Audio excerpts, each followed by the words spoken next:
Everyone, welcome to True House Stories. I'm Lenny Fontana, coming out of New York City. And I dug deep and dark and hard. I went to his son because his son has done many interviews with me over the years. His son's name is Dan. I'm not going to say the last name yet because he's a great man himself. And I said to his son, I said, is it any possible way I can get your dad? He said, are you kidding? Your father, he said, let me call my father.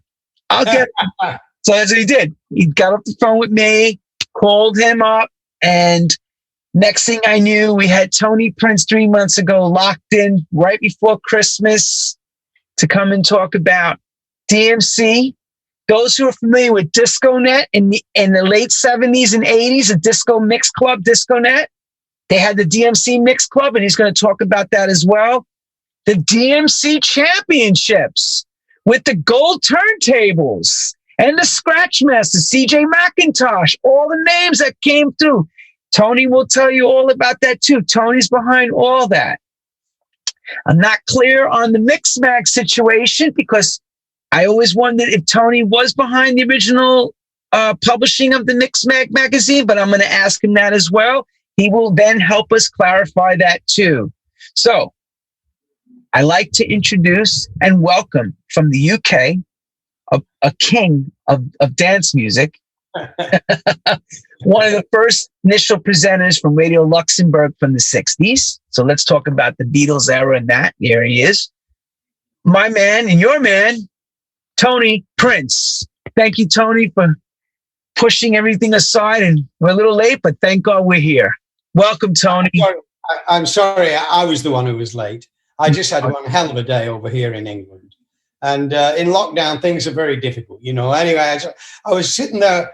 I was just going to have a glass of red wine. And I said to my wife, Christine, I'm sure I've got Lenny Fontana tonight. Let me go and check. And I know I'm a bit late because I originally thought it was tomorrow. And then it suddenly clicked. No, it's tonight. So here I am. I apologize that I'm late, but I'm here.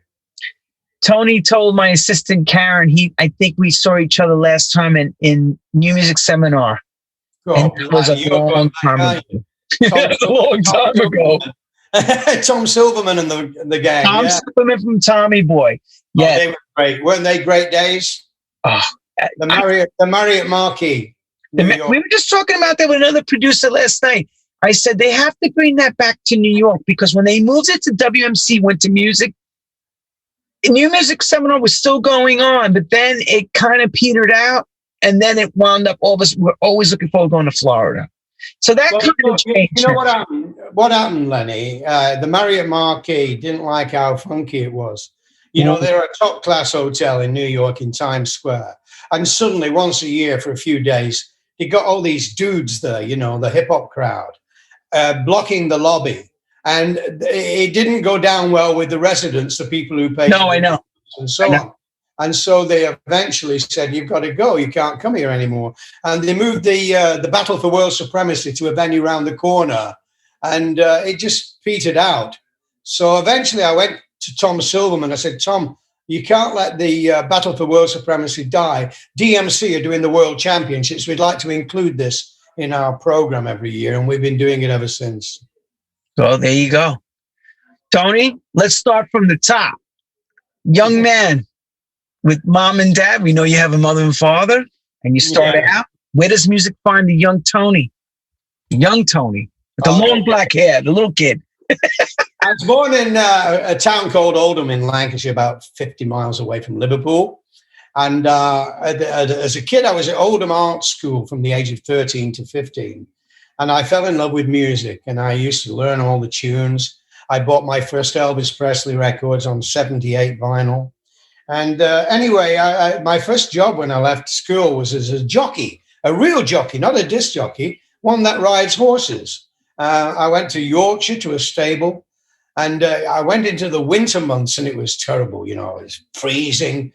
I came home after Christmas, and I said to Mum and Dad, I said, I'm not going back. So I hung around, and then I went to a holiday camp. I don't think you have holiday camps in America, but this was called Butlins. It's where Ringo Starr used to play with Rory Storm and the Hurricanes. And they used to have a talent competition at this holiday camp. And I went in for it. Ringo Starr's playing drums, right? Anyway, I sang a rock and roll song, a Bebop-a-Lulu, a Gene Vincent song. And Gene Vincent used to hold the microphone like that. And then he'd kick his leg over the microphone and finish up with the mic stand at his back and sway like that. Bebop-a-Lulu, she's my baby. Anyway, I tried this. And I'd said to Ringo Starr in the afternoon, he told me about this competition. And he said, are you going to go in for it? I said, I will do if you'll lend me your cowboy boots. Ringo used to wear these cowboy boots. And he said he'd lend me some. And just before I went on stage for the competition, he pointed over to the side of the stage and there were the cowboy boots. So I put Ringo's cowboy boots on. And when I did the Bebop-a-Lulu trick where Gene Vincent used to kick his leg over the mic, the cowboy boot went flying off in the air and landed on a guy's head. And I fell off stage. Ringo Starr couldn't play drums for laughing. His head fell on the drum. And Rory Storm fell off the stage laughing. It was just hilarious. But it changed my life because the audience loved it. They clapped, they were laughing, and I got second prize, a boot polish kit. Oh my God, really? I didn't win, but I came second. And some guys came over to me from my hometown and said, hey, listen, we've got a group in Oldham. Would you like to be our singer? I said, are you mad? And they said, no, come on. So that's how it led to me becoming a professional singer and then guitarist with a band. They were called the Jasons. And then the Jasons broke up because we were offered a gig going professional. And they didn't want to know about being professional. They had ordinary jobs. One was an accountant, one was a plumber, and so on. And they didn't want to give up their day jobs. So I went solo, started doing clubs around Manchester and so on. And then one day a new venue opened in Oldham, the Top Rank Astoria. And I was there for the opening night.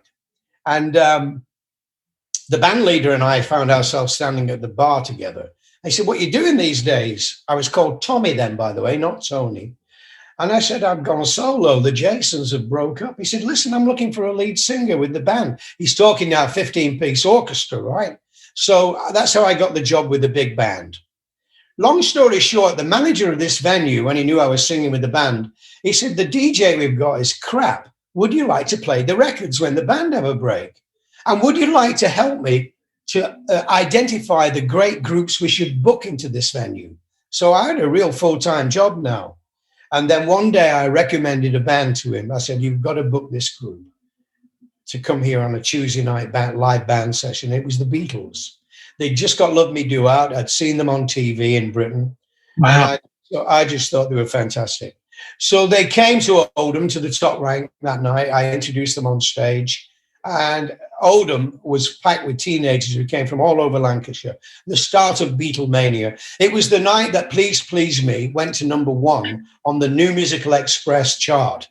That was the start of Beatlemania. And I was there on the front line. It was so exciting. I was in the dressing room with them because they shared my dressing room.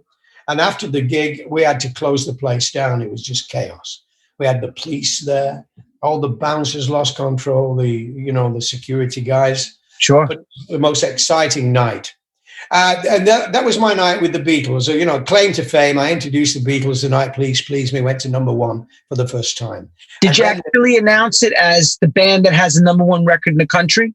Yeah, Paul McCartney in the dressing room before they went on stage opened up the telegram. He said, we've had a telegram. There's a few press people there, myself, a few fans. He said, we've had this telegram from Maurice Kim, the editor of the New Musical Express. I'll read it to you. Congratulations, Beatles, you're #1 on the NME chart with Please Please Me. So I knew before I introduced them that they'd gone to #1. And of course, oh yeah, I said that.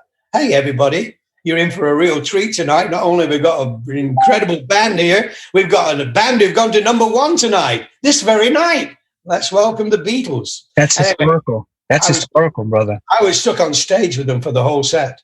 I think I might have been the last person on earth to ever hear the Beatles live because I was sat right next to John Lennon's amplifier. I couldn't get off stage. It was just chaos. Wow. And what venue was that in? It was the Top Rank Astoria in Oldham, Lancashire. Oh yeah, that's right. Yes. So how many people would you have in that type of venue for that size?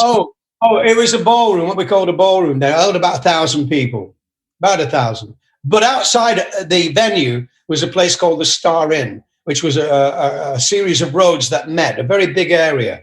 And it was completely filled with teenagers. It was just the start of Beatlemania. Madness. It was just absolutely crazy. And of course, as we know, it just escalated from there. Now, you said you did the booking. Was it their manager named somebody Epstein or something like that? Something like that. Yeah. Brian Epstein. Brian Epstein. Epstein, yes. Yeah, Brian owned a record shop in Liverpool, and he went down the Cavern one day and he saw the Beatles performing, and that's how they got together.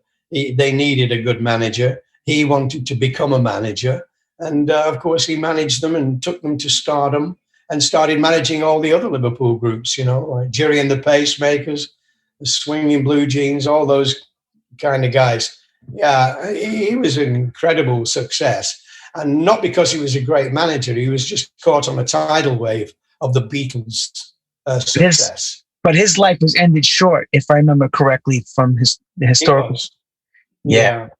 I don't want to talk about that. It was no. What reason why I'm saying it is because I just saw the Bee Gees on HBO. They did the documentary with Barry Gibb speaking about it, and Epstein happened to be their manager as well, and it was a short period. That's the only reason why I knew that.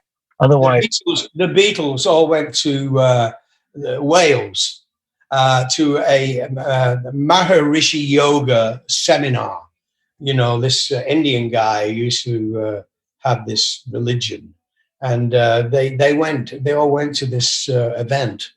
And while they were there, they'd only just got there, and they heard the news that Brian had died. We think he committed suicide, whatever. I don't know. But anyway, the Beatles were just mortified.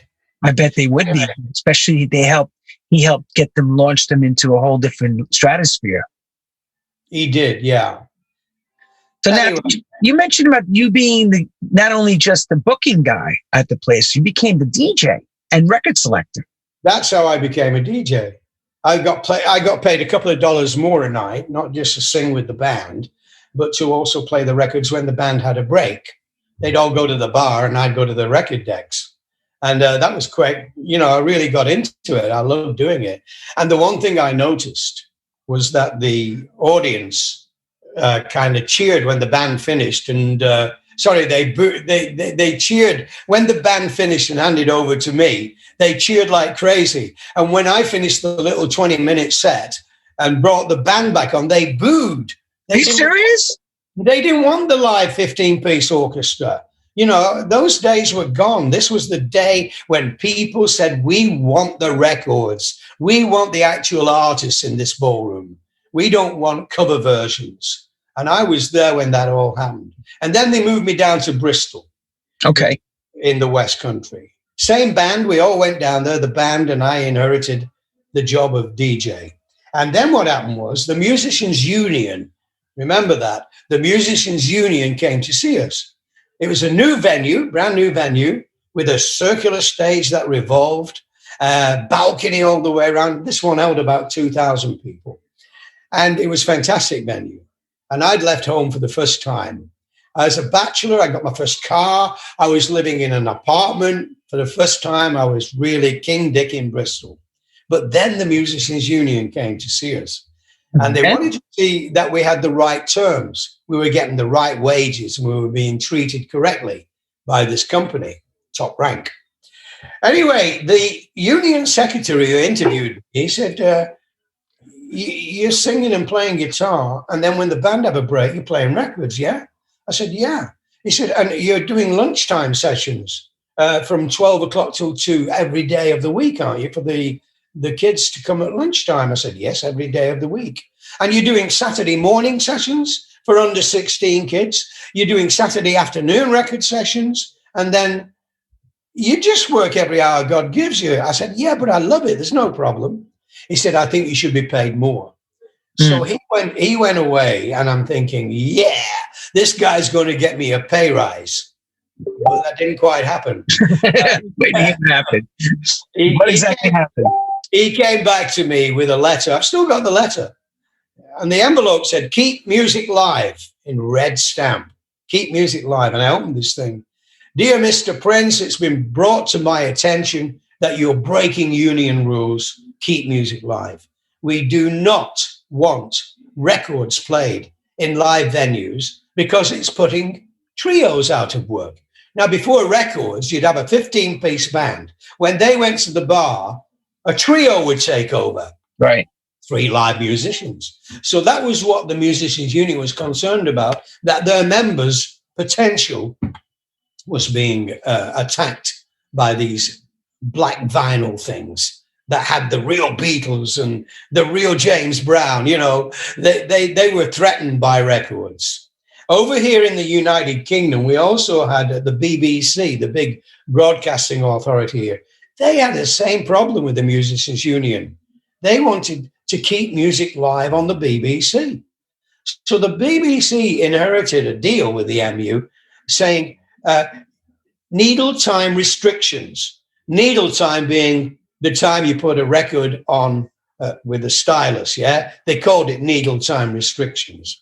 And what it meant was they could only play so many records a day on the BBC. So that handed over the initiative to Radio Luxembourg, which was in the center of Europe. And it broadcast at night on the AM frequency. It was a terrible signal, but it was playing hit after hit after hit. It was playing the records. And Radio Luxembourg dominated Europe for a long, long time. So anyway, we decided that I would join Equity rather than the Musicians Union, and I managed to remain. Oh, the top rank said to me, "Tony, if you want to keep as a DJ and packing singing, we'll pay you exactly the same as you're getting now for the whole package." And I said, "Listen, I do, but I want to be paid double. You need me. You really do need me. So if you double my wage, I'm a DJ. I will stop singing. I will put down my plectrum. I will not play the guitar anymore." They agreed. So I'm really Jack the Lad now. I'm getting big wages. I'm playing records all the time. It's a fabulous life. And then I got on a TV show in Bristol. And then after the TV show, I joined the pirate ship, Radio Caroline. But before you go any further, I just got to ask a question. When you were DJing in those days, okay, was it seamless record after record, or were you talking in between on the microphone, even in the live place? Yeah, you're dead right. Playing that. Lenny, you're dead right. We talked after every record. Because in those days in Britain and Europe, they thought a DJ was like those guys they heard on Radio Luxembourg. They talked after every record. So for a long, long time, I was talking, and every DJ in a club, "Hey, that was, how you doing now?" You'd have a bit of fun with the audience, you know.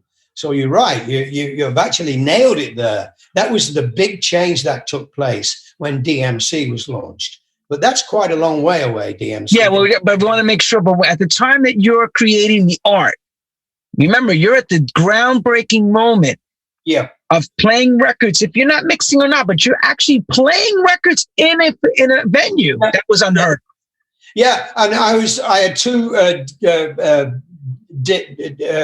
decks on a round plinth over here and one over there, different sides of the stage, with a big round dais in the middle. And I'd be dancing while the records were playing with the audience, you know, showing them enthusiasm, right? And then when the record was coming to an end, I'd go over to the other box and put the record on and talk. Then the record would start, and then that would end, and I'd go to the other side of the stage for that deck. And that was what it was like. There was no like unit like you got later where you got 2 decks tied. Right. Yeah, and so on. So, yeah. But it was a development of the DJ art in clubs. Right. And that's what I wanted to make sure you clarify, because that's an important piece to the puzzle of where where you came from, that part and how that developed into where we are now today. So go ahead, Radio Luxembourg. We'll take it from there. Okay. Well, before Radio Luxembourg, I joined Radio Caroline, which was the famous pirate ship. You've seen the movie The Boat That Rocked? I think it had a different title in America. It's the one where the pirate radio, I think it was called Pirate Radio. Yes, exactly. Yeah. That movie that was our life. That really portrayed what it was like. Where was that boat docked, actually? Where were you docked? There were 2 Radio Carolines. In the end of the pirate revolution, there were about 6 boats around the country. You had Radio Caroline South, Radio Caroline North. I started on Radio Caroline South, and then they moved me to Caroline North. Caroline South was off the coast of the south of England. Caroline North was off the Isle of Man between Ireland and Lancashire. And you had others. You had Radio London, which was a brilliant ship that was on the south coast. And then as you went round the coast, you'd have other ships. You'd have up in Scarborough in Yorkshire, you'd have 270. You'd have Radio England. You'd have Radio Scotland up in Scotland. They were everywhere, you know. Even if you go up the Thames estuary, you'd have these forts which were built in case the Germans came. These were metal, housings, and they became pirate ships as well. It's a very exciting time. And then the government brought in a law making it illegal. I'll tell you what killed the pirates. First of all, the law said you can't work on these ships if you're a British subject. That didn't really worry the owner, Ronan O'Reilly, because he had loads of Americans and Canadians and Australians working on the ships, and they weren't affected by this law. But what really killed the pirate ships was the law also said, if you're a British company, you can't advertise on these pirate ships. And that's what scuttled them. That was the end of pirate radio. Caroline South carried on for a little while with a couple of DJs, Johnny Walker, Robbie Dale, people like that, but it didn't last very long. So then when we came ashore, there were two jobs. There was either the new Radio 1, which was a BBC new channel for youth with great pirate DJs, or there was Radio Luxembourg, which had been going since the 30s, which itself wanted to become more modern. And I became a part of the Radio Luxembourg team.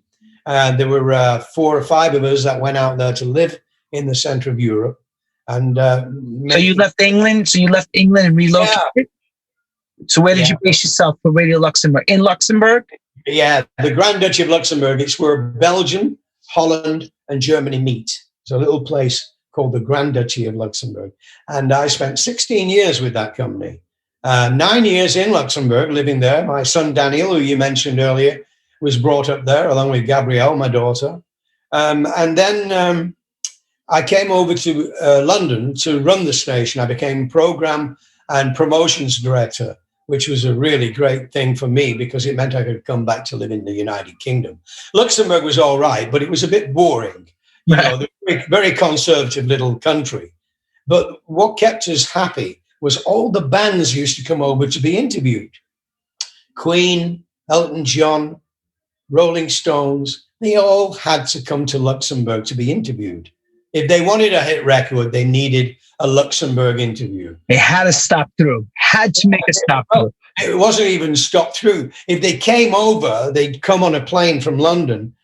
The station was a nighttime only station. They had to stay in Luxembourg because they'd have an evening interview and there are no flights back to London. So we partied with the best. We had the most amazing parties.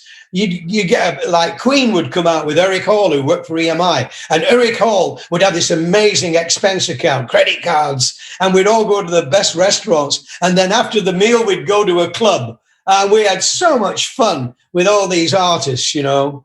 I mean, I won't go into all the different artists who came, but believe me, there were lots of them. Oh, yeah. No, we know how famous Radio Luxembourg was. Everybody around the world who's in music that understands what it takes to make a pop group happen, or, you know, a rock band at that level, or any band for that matter. Today, you know, they need exposure. They need to have interviews, you know, whether it's Howard Stern or whoever, you know, whoever's giving them the exposure. They're still the same, you know. Well, a little bit's changed with Spotify. That's taken away. You can have a massive hit with Spotify and not even touch radio, which is not crazy. I don't know what to say about Spotify, you know. Yeah, well, I'll leave that there. But I've started a new station over here. It's a stream, right? It's called United DJs. And United DJs got a lot of old school personality DJs. And the idea, I launched it 3 years ago, was to bring back personality DJs.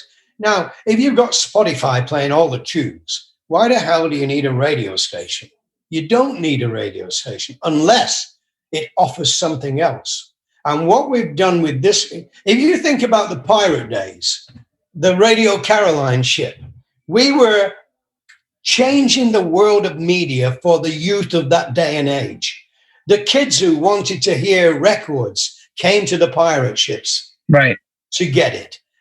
We're now addressing those same kids who were listening to music when they were teenagers in the 60s and 70s. They're now in their 50s, 60s, 70s. And our radio station is primarily playing music for them. We've come back to look after them. We looked after them when they were kids. We're looking after them now they're older.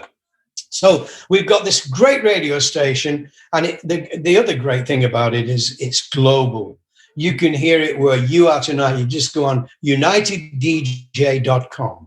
And you'll hear it, right? We've got American DJs on there. We've got African DJs on there, English DJs. We've got all kinds of Danish, Dutch.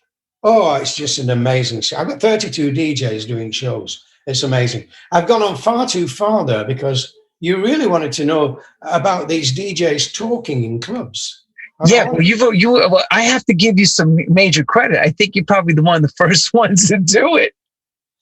Yeah, but you see, as Radio Luxembourg influenced Europe and Scandinavia, along came an agency in Denmark called the IDEA, the International DJ and Entertainment Agency.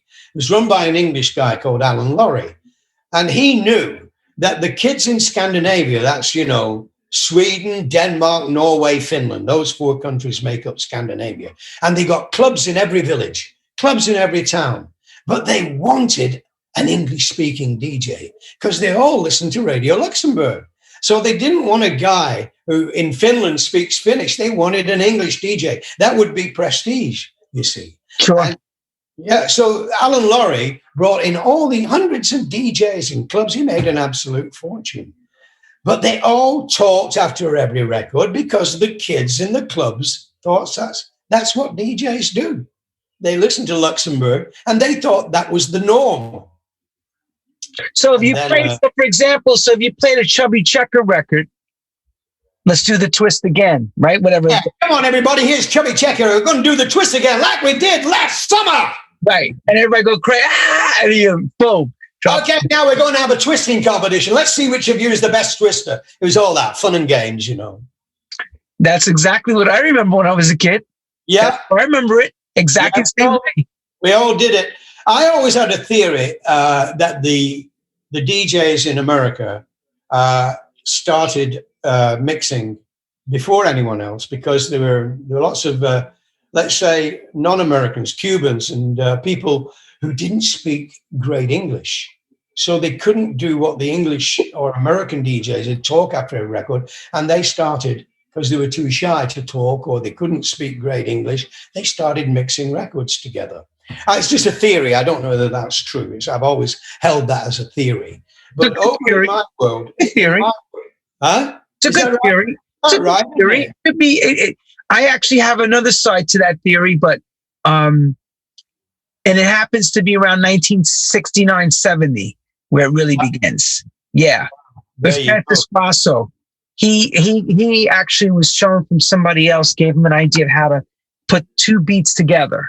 And he was mixing Rolling Stones with Led Zeppelin. Yeah. That's how it, and he was doing seamless things through the night to create excitement and create drama. That's what his idea was. Yeah, you never know what's coming up here. This guy's going to take you out of satisfaction. Right. What it is, the first thing, I had lots of DJs when I started DMC who had to understand the fundamentals. They all pretty well knew what's needed. And I said to them, look, it's 1, 2, 3, 4. And then you bring the next one in at a point where that's going 1, 2, 3, 4. It's as simple as that. You go through 16 bars and here it comes now. 1, 2, 3, 4. 1, 2, and you bring it in that way. But here's the thing that they all had to learn.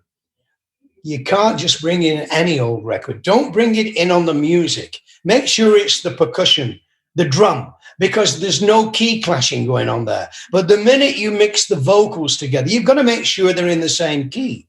Or you've got to bring the drum in and then get to the new vocal by divorcing yourself from the previous vocal. So that was a fundamental lesson that I had to teach them. I guess having been a singer and guitarist in a big band, I knew that principle. So we started DMC when I left Radio Luxembourg, and I left Radio Luxembourg after 16 years. I'd started playing mixes on a program I had on Luxembourg. I used to employ DJs on the station, and I used to get dozens of audition tapes from DJs who wanted to work on this fantastic radio station. But then one day I got a cassette. People might not remember what a cassette was, but it was the little plastic thing that you put into a machine. And how do you explain what a cassette is? But anyway, I got this one, and I religiously listened to all the tapes that the DJ sent me, because I was a DJ who sent tapes in once, and I didn't want to let them down, even if it's just writing to them and saying, I'm sorry, you're not quite what we're looking for. But this tape didn't have a DJ's voice on. I couldn't get my head around it. It was just music. Anyway, I put it on the corner of my desk, and there it lay for about 2 months. And then one day I'm leaving the office, I've tidied the desk a little, and I see it there. And I thought, I'll have another listen to this. And I'm driving down the M4 motorway towards Heathrow. And I put this cassette in the car, and then I got it, and I loved it. This guy's doing the beat mixing, and he's getting the keys right. And he's a kid from Wales called Alan Coulthard. And I invited him down to London. I said, Alan, I want to do a regular mix in a show I do. I do a disco show on Radio Luxembourg, and I want to feature one of your mixes every week. And he agreed to do that. Wow. And that's how DMC began, really. And then these mixes became so popular. I mean, remember, Radio Luxembourg is only on at night, but it's covering the entire United Kingdom and the entire European audience, Scandinavia particularly. And I started getting these letters. Remember letters? Yeah. Actually, that someone sat down with a pen and wrote. You put a stamp on an envelope. Remember all that? The pen, actually. I used to get lots of them. And this particular activity, the mixing. So, let me have the date correct. Around what year was this transpired? 82. So so you said disco mix show. So 70s, you finished at Luxembourg. What year? No, I left Luxembourg at 83. Okay, so you played. I launched DMC in February 83. So the show on Luxembourg could have been late 81 and throughout 82. And slowly we got this incredible wave of interest in mixing from DJs. How can we get these mixes? Radio Luxembourg has got static in the signal when we listen to it on our radio. We can't play these if we dub them, we pirate them. We can't play them. How can we get a good copy of these mixes? And being kind of like a powerful program director, which you are when you've only got a couple of big stations in Europe, I was very friendly with a lot of people in the record industry. And one of my best friends was an American guy called Maurice Oberstein. He ran Sony, which was CBS back in the day. He was also chairman of the BPI. That's the body that controls the music industry in the United Kingdom. He was a great mate. I took him out to a restaurant called the White Elephant. I said, Maurice, I've got this idea. I need your permission as a record industry to dub these mixes. And if we get that permission, we will save you a fortune in record promotion, because we will do, it was going to be a cassette, right? We'll do a cassette of mixes, and we'll do a cassette of new releases. And I won't charge you for the new releases. You're currently paying promotion departments fortunes to keep up with the clubs around the UK.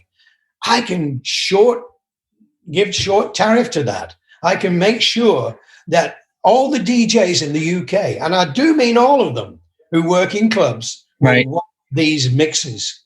So he took me to the BPI committee. I took Christine, my wife, and we sat there quite petrified with all these barons of the music industry, and I pitched them. They fell for it. That same pitch, the same way you said it to him. Yeah, we can save you a fortune. These mixes, this is an underground thing. They're selling them under counters in record shops now. We can make them pay for it. The DJs will pay a subscription fee to get this stuff, and you will get free promotion. What was the example you showed them? Like, because when you're dealing with executives, Kool and the Gang mix. The big one was the Michael Jackson mega mix. That was fantastic. Sony actually released our mix I remember that. Yep.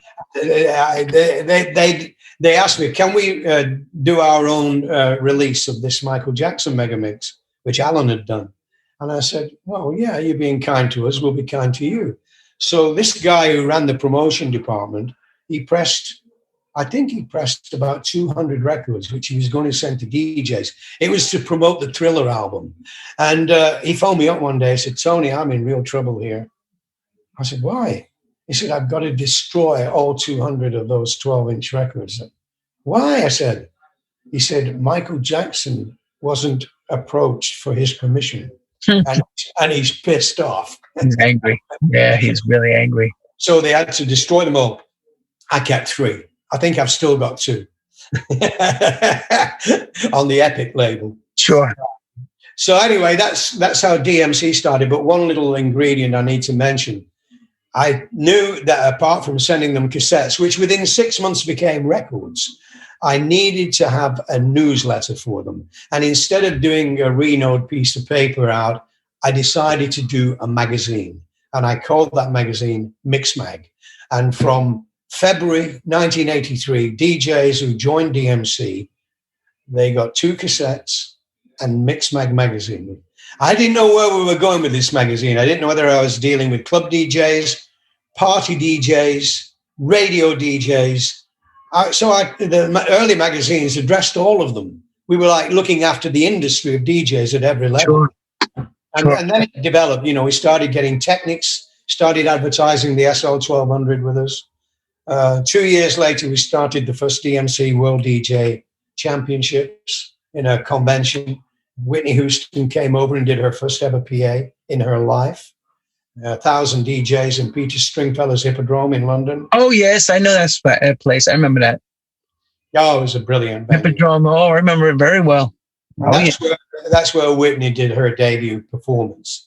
What a shame we didn't have iPhones in those days. I know. And that's something you'd have all that video right now to share. Can you imagine? I've got some photos. That's about it. But it was fantastic. And 1,000 DJs. What made you, Mixmag comes off DMC.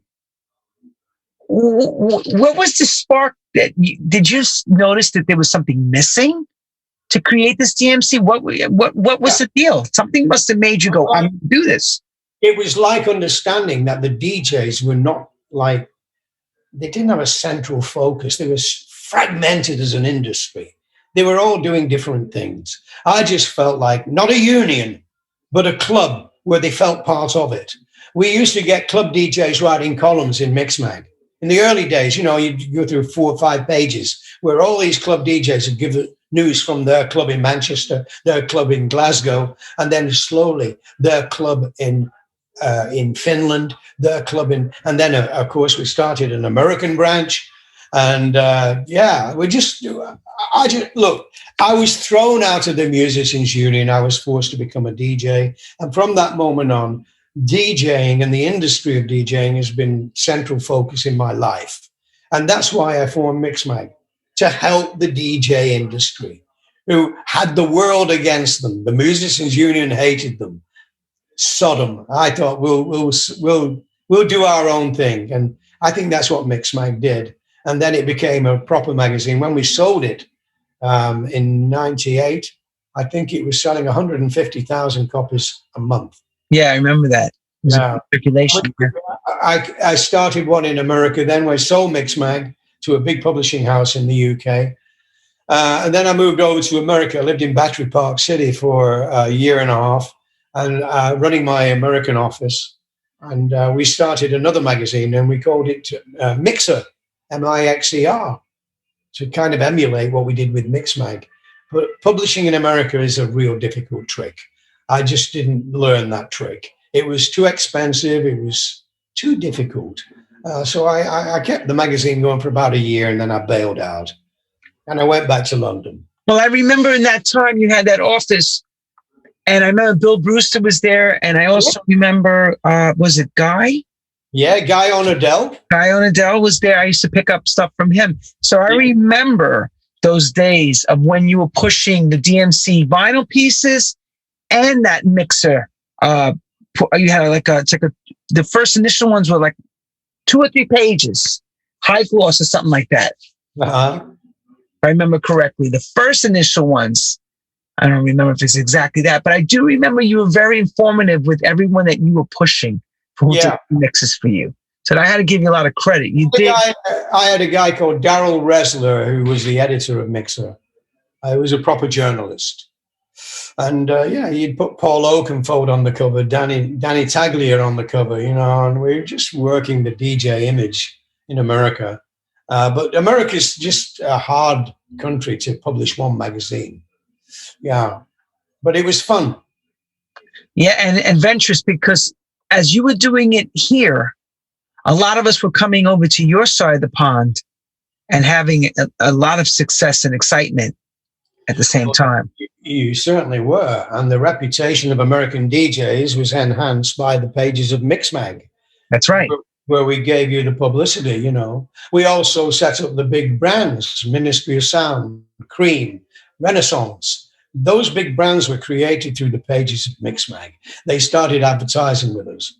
So you'd get like Cream up in Liverpool, who would take a full page ad and they mentioned Paul Oakenfold is their resident DJ. And eventually, because of the journalistic treatment of that venue, kids would go all the way from London up to Liverpool to see Paul Oakenfold. Paul will tell you that's how it all began, Mixmag, promoting his gigs. And it was the same for others as well. I know that. I know how important that was. Because I did Gatecrasher. I used to see Mixmag and be adverted in Mixmag and Gatecrasher. All the big brands did. And then you had Shep Pettibone in America. He was a god as far as DJs were concerned with his remixing. His tape cutting and remixing. Yeah. He had the Vogue single right around that time, too, when he came, right around that time in 1990. That changed a lot of things for the DJ. Yeah. Come and make now a pop record, in a sense. Yeah. Bruce Forrest. I managed Bruce for a while. Bad Boy Bill. I loved him over there in Chicago. Mike Hitman Wilson, I managed for a while. He produced records. I didn't know you were managing those guys at that time. Yeah. Well, not Bad Boy Bill. He entered the DMC Championships. Right. And he started scratching with the dildo. He was a bad boy. What was the inception for that, to create that DMC Championship thing? Well, it started at Stringfellows Hippodrome in London in '85. It was a convention, really, and there was all kinds of things went on that day. But one thing that started was a DJ mixing competition. And a young Londoner called Roger Johnson won that one. He was our first champion. And then the next year, Cheese came in, DJ Cheese. He was a winner. And then Chad Jackson for the UK one. And then Cash Money came in and changed the whole game. And then you get to Q-Bert and Craze, and they are advances as these guys bring new ideas to the turntables. And it was just so exciting and wonderful. This year, what did we start in '85? So here we go, 35 years. 35. Of World DJ Championships. That's how long we've been going. And this year we thought, hello, we're in trouble. We can't do live gigs. Rain, Technics, Pioneer DJ, Serato, they can't promote their products this year because we can't do live gigs. Right. I mean, normally every country where we're active has live events and they have their national championships. And then they send on an aeroplane their national champion to our world finals. But with COVID, we couldn't do that. So we've been running an online competition for a few years, and we thought, you know what, we've got to expand this now to every country in the world. And the word went out to all the DJs in every country in the world that this year we're going to unlock you. You're not going to be limited to giving into COVID. You're actually going to be able to film yourself, enter the DMC Championships, whichever country you live in. I mean, it always been limited to certain countries, but now the online live world championship opened every country in the world. And I think this year, considering it was short notice to let people know this is what they had to do, I think we had 350 DJs entered. Oh, wow. Yeah, and the standard is so high. And we So managed. what did it take to get into the DMC championships? What? Oh, well, this is the point, you see. All you need to do is film yourself and enter. Anybody could enter at the early stages, right? And then we went into national championships. So you might have half a dozen DJs from Norway. You might have 20 DJs from America. You might have 8 DJs from the UK. So they all got put into blocks of their own country. And then we got DJs, the world champions, to judge each of those. You know, Cutmaster Swift still works for me. Oh, really? Yeah, wow. He still works for me, and he's absolutely brilliant, you know. And he organizes all the former world champions to come and vote and judge the winners of each national event. And then finally, you're down to about 8 countries. You decide to put the 8 best countries into the world final, all online. Now they've got a couple of weeks to record a brand new world final entry. This time, whereas in the past they've done 2 minutes, then they did 4 minutes. Now they're doing 6 minutes. And it was important that nobody saw their 6 minute before they all went online together. Right. Because you know what DJs are like. They'll see somebody doing something special and they'll copy it. So we wanted to avoid that. And so we, on a certain date and time, these finalists all came online. And we've got people like Qbert and Craze and all the guys, you know, the world champions, the French champions, all watching these performances and giving their top 10 votes. So you'd give 10 points for their number 1, down to 1 point for their number 10. And then you'd add them all up and see who was the world champion. It was as simple as that. And we had Technics back. Technics were the first sponsor of this. And they were back with us. And Pioneer DJ, because of Christy Z, who runs DMC America. She was keen to bring Pioneer DJ in. And we managed to do that, which was quite a miracle, really, because they're the number 1 competitor with Technics. Oh, yeah. We had Technics. We had Pioneer DJ. Rain wouldn't come in this year. They've been our main sponsor for years. Why wouldn't they come in? They wouldn't come in because they preferred live activity where DJs could touch their products, play with it like they've done for the years that they've been the sponsor. I couldn't change their mind. I think they were really, really sorry they didn't, because it turned out to be a fantastic event. So now there you go. I don't know whether COVID's going to go away this next year or whether we're going to keep it online. But at least we unlocked the DJs. I'm pleased about that. Tony, if somebody wins your championship, okay, and they're unknown and now become known, what's their life-changing thing for them with this? What happens to them? It varies from DJ to DJ, country to country. I think most of the American champions have made a great living out of it. They become legends. They can tour. They won't do the scratch performances that they do in the World Championships. They'll do ordinary gigs, you know, playing music to make people dance, maybe do a little bit of a show. So that's what they can do. They can build themselves as a world champion. They're going to get gigs. They're going to earn money. And then hopefully, you know, because the way they play with music shows you that they've got a musical brain. They can then produce music. They can make their own tracks. They can work with artists. The world's their oyster, really.